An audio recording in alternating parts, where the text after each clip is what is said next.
தொழில்ல வந்து பார்த்தீங்கன்னா, வியாபார தொய்வு, இன்வெஸ்ட்மென்ட் போட்டு தொழில்ல லாபத்த பார்க்க முடியாம இருக்கிறவங்க, தொடர்ந்து தொழில்ல சரிவ சந்திச்சுட்டு இருக்கிறவங்க, இவங்க எல்லாருக்கும் வந்து அபயஹஸ்தம்னு எடுத்தோம் அப்படின்னு கேட்டீங்கன்னா, பெருமாள் வந்து ரொம்ப விசேஷமான ஒரு வழிபாடு.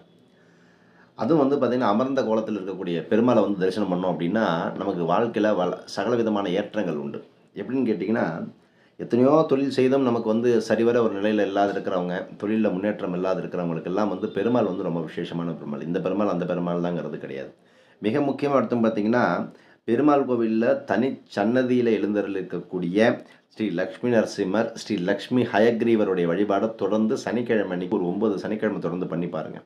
எப்படியாப்பட்ட தொழில், சரிஞ்ச தொழில் எதுவாக இருந்தாலும் கண்டிப்பா மீண்டு வந்துரும். அதுவும் வந்து பார்த்தீங்கன்னா, அமர்ந்த திருக்கோலத்தில் இருக்கிற பெருமாளை வழிபடுவதெல்லாம் உங்க தொழில்ல மிகப்பெரிய அளவு மாற்றத்த குடுக்கும். செல்வத்த தக்க வைக்கக்கூடிய இடம். பெருமாளே வந்து ஐஸ்வர்ய ரூபிணியா